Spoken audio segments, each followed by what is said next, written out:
مبادرة ببساطة ببساطة كده هي مبادرة شعبية. إحنا أطلقناها بغرض تخفيف الأعباء على الأسر المصرية وتسهيل عملية الزواج.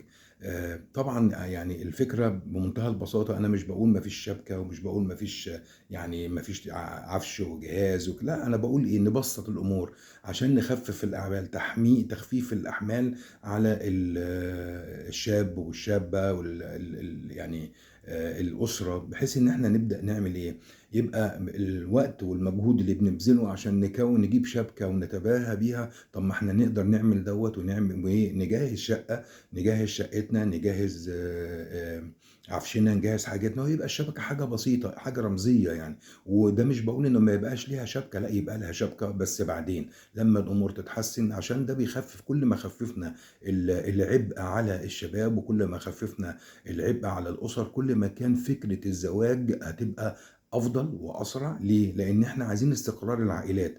فكرة استقرار العائلات، أول حاجة عايز أقول لكم إن لما بيبقى فيه زواج ويبقى فيه استقرار، بيبقى فيه البعد عن المعاصي والبعد عن المشاكل والبعد عن، ما بيبقاش فيه وقت لقدام، لا الشباب ولا البنات، ولا ان هم يتجهوا اتجاهات مخلة او غلط. ليه؟ لان هم هيبقوا مشغولين ببيتهم، مشغولين باسرتهم، مشغولين بعائلتهم.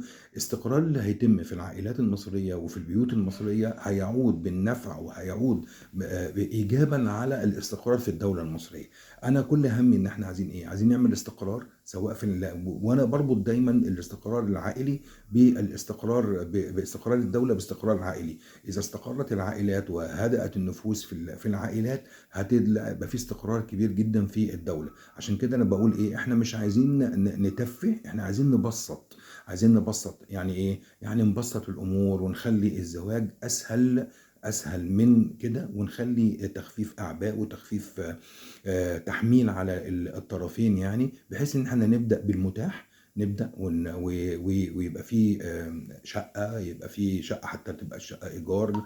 نبدا نجهز بالتعاون بين الاثنين، نبدا نمشي خطوه خطوه، وتتبني البيت بخطوه خطوه. وبعد كده يبقى العروسه ليها عند العريس شقه. بعد كده لما يتحسن الوضع ان شاء الله يبقى في شبكه. طب في امور كتير جدا للمبادره دي، الحقيقه انها بتهدف للاستقرار العائلي واستقرار المجتمع والحفاظ على القيم والحفاظ على المبادئ والحفاظ على الترابط. وكمان يبقى في فرصه ان احنا نبدا نأهل ونعد ونستثمر في القيمه او الثروه البشريه اللي موجوده عندنا، لان احنا طول ما احنا عاملين كده هي ثروه مهدره. احنا عايزين نستثمر في هذه الثروات.